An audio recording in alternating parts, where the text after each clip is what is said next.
नमस्कार, स्वागत है आपका न्यूज 80 पर। मैं हूं आपके साथ राहुल राणा। 2024 के लोकसभा चुनाव में उत्तर प्रदेश में बीजेपी को बड़ा नुकसान हुआ, लेकिन उनकी सहयोगी पार्टी राष्ट्रीय लोकदल को बड़ा फायदा हुआ। 100% उन्होंने जीत दर्ज की। उन्हें यहां लोकसभा चुनाव में गठबंधन में 2 सीटें मिली और दोनों सीट बिजनौर की और बागपत की सीट जीतने के बाद राष्ट्रीय लोकदल के हौसले अब बुलंद नजर आ रहे हैं। अब जब यूपी की 10 सीटों पर उपचुनाव होने हैं तो इन 10 सीटों पर यहां अब चुनाव को लेकर सभी राजनीतिक दलों ने अपनी तैयारी पूरी कर दी है। और तैयारी के बीच में जो सवाल खड़ा हो रहा है कि आखिर कौन कितनी सीटों पर लड़ेगा, इसका फॉर्मूला कैसे तैयार हो। तो यहां राष्ट्रीय लोकदल सबसे पहले अपनी जो तैयारी है वो सामने दिखाती हुई नजर आ रही है और उन्होंने इन 10 सीटों में से 2 सीटों पर दावा ठोक दिया। और इन 2 सीटों में यहां पर मीरापुर विधानसभा सीट, दूसरा यहां अलीगढ़ की खैर सीट, जो अब उपचुनाव जिस पर होने हैं, और राष्ट्रीय लोकदल ने इन दोनों सीटों पर अपना दावा ठोक दिया है। लेकिन दावा जरूर ठोक दिया है, लेकिन सवाल यह है कि क्या यह सीट गठबंधन में यहां बीजेपी राष्ट्रीय लोकदल को देने जा रही है, इसमें कितनी सच्चाई है और बीजेपी के अंदर इन दोनों सीटों को लेकर क्या तैयारी चल रही है। आज दरअसल इन सब तमाम मुद्दों पर आज हम चर्चा करेंगे और आपके सामने हम बताने जा रहे हैं कि आखिर इन सीटों पर दावा करने के पीछे राष्ट्रीय लोकदल का क्या मकसद है और बीजेपी इसको लेकर क्या सोचती है। क्योंकि हमने बीजेपी के नेताओं से भी बातचीत की है और राष्ट्रीय लोकदल के नेता भी इन सीटों को लेकर आश्वस्त नजर आ रहे हैं। इसका अंदाजा आप इस बात से भी लगा सकते हैं क्योंकि मीरापुर सीट पर यहां राष्ट्रीय लोकदल ने अपनी बैठक की है और इस बैठक में यहां पर चुनाव को लेकर प्रभारी भी बना दिए गए हैं और जो जिम्मेदारी है वो भी यहां नेताओं को दे दी है। क्योंकि मीरापुर की जो सीट है यहां राष्ट्रीय लोकदल के ही विधायक थे चंदन चौहान, जो अब जीतकर लोकसभा में पहुंच गए हैं। लेकिन जो दूसरी सीट है वो अलीगढ़ की खैर सीट। इस सीट पर भाजपा ने पिछली बार चुनाव जीता था, लेकिन जाट बाहुल सीट होने के नाते यहां पर राष्ट्रीय लोकदल अपना दावा कर रही है। लेकिन सवाल यही है कि क्या बीजेपी ये 2 सीट देने के लिए तैयार भी है। लेकिन इसको लेकर जब हमने पड़ताल की और जानने की कोशिश की बीजेपी के नेताओं से, तो बीजेपी के नेताओं ने यह तो कहा कि मीरापुर की सीट पर तो मान सकते हैं कि हम राष्ट्रीय लोकदल को दे दे, लेकिन खैर ये सीट जिस पर उनके मौजूदा विधायक यहां पर है वो क्यों आखिर राष्ट्रीय लोकदल को देंगे। तो सीधे तौर पर अब यहां सीटों को लेकर दावा राष्ट्रीय लोकदल का है, यहां 2, लेकिन राष्ट्रीय लोकदल को सीट मिलने की उम्मीद यहां पर मीरापुर की जा सकती है।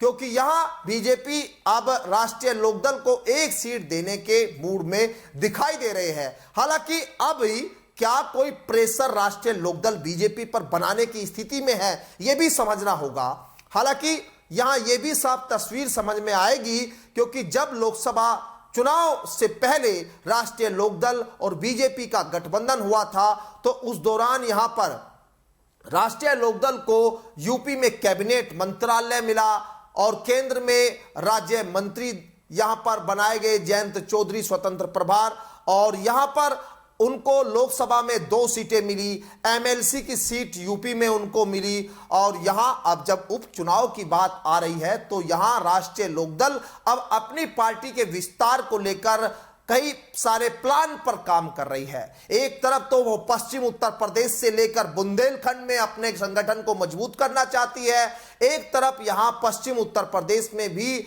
अपने पार्टी को मजबूत करने के कवायद में जुटी है। क्योंकि यहां गठबंधन भाजपा और रालोद का एक लंबे समय के बाद जब हुआ है तो उनको उम्मीद है कि अगर वो भाजपा के साथ आने वाले दिनों में ये उपचुनाव लड़ने वाले हैं तो उनको इसका ज्यादा लाभ मिल सकता है। इसीलिए 2 सीटों की बात। लेकिन देखिए यहां पर 3 सीट 4 सीट की उम्मीद यहां पहले भी राष्ट्रीय लोकदल लोकसभा चुनाव के दौरान करता रहा, लेकिन उनको सिर्फ 2 सीटों पर ही संतोष करना पड़ा। यह एक बार्गेनिंग का तरीका भी होता है कि हम यहां 4 की बात करेंगे, सामने वाला हमें 2 तो देगा ही। लेकिन अब देखिए यहां उपचुनाव में राष्ट्रीय लोकदल और यहां बीजेपी का जो गठबंधन है, इस पर अगर यहां 10 सीटों पर जब चुनाव होना है, इन 10 सीटों पर यह भी समझना होगा कि क्या राष्ट्रीय लोकदल के आने से बीजेपी को फायदा होगा या फिर नहीं होगा, क्योंकि इस उपचुनाव में यहां पश्चिम यूपी की ये 2 सीटें और इन 2 सीटों में से बीजेपी 1 सीट यहां देने के मूड में तो नजर आती है, लेकिन दूसरी सीट को लेकर बिल्कुल भी वो मूड में नहीं नजर आती, क्योंकि अगर यहां वो सीट खैर की जो अलीगढ़ की सीट है ये राष्ट्रीय लोकदल को दे दी जाती है, तो ये कहा जा रहा है कि बीजेपी को उपचुनाव में रालोद से कोई लाभ नहीं होगा, क्योंकि जिन सीटों पर उनका प्रभाव है दोनों सीट वो यहां नहीं दी जा सकती। लेकिन अपना अपना दावा है और इस दावे के बीच में यह कहा जा रहा है कि खैर सीट को लेकर राष्ट्रीय लोकदल ने अपनी तैयारी पूरी तरह से कर दी है। मीटिंगों का दौर यहां भी जारी है। यहां भी चुनाव को लेकर राष्ट्रीय लोकदल के नेताओं को एक जिम्मेदारी सौंप दी गई है कि इस सीट को किस तरह से यहां जिताया जाए। लेकिन आपको अगर थोड़ा सा पीछे जाना होगा तो आप समझ में आएगा कि किस तरह से यहां जो 10 सीटों पर उपचुनाव हो रहे हैं, इन 10 सीटों में से 5 सीट यहां पर विपक्षी नेताओं के पास थी और 5 सीट यहां पर जो है वो बीजेपी के पास रही। अब यहां एक तरह से उपचुनाव को भी लोकसभा चुनाव की तरह रोचक बनाने की कोशिश यहां हो रही है और इसका जो लाभ है वो यहां सत्ता में बैठी भाजपा लेने की कोशिश कर रही है। जयंत चौधरी को भी यहां कई सीटों पर प्रचार के लिए लगाने की तैयारी की जा रही है। हालांकि अभी तक चुनाव की तारीखों का ऐलान नहीं हुआ, लेकिन यहां जिन 10 सीटों पर उपचुनाव होने हैं, इन 10 सीटों पर यहां सभी सीटों पर जीत का दावा यहां एनडीए गठबंधन कर रहा है, जिसमें से 9 सीट की बात यहां बीजेपी अपने प्रत्याशी उतारने की बात कर रही है और 1 सीट यहां राष्ट्रीय लोकदल को। तो जो सीधे तौर पर 2 सीट 1 सीट को लेकर यहां राष्ट्रीय लोकदल और बीजेपी के बीच जो बातचीत अब शुरू हो रही है, क्योंकि जो दावा किया जा रहा है उस दावे के बीच यहां यह भी देखा जाना है कि आखिर क्या यहां राष्ट्रीय लोकदल की यह मांग पूरी होगी।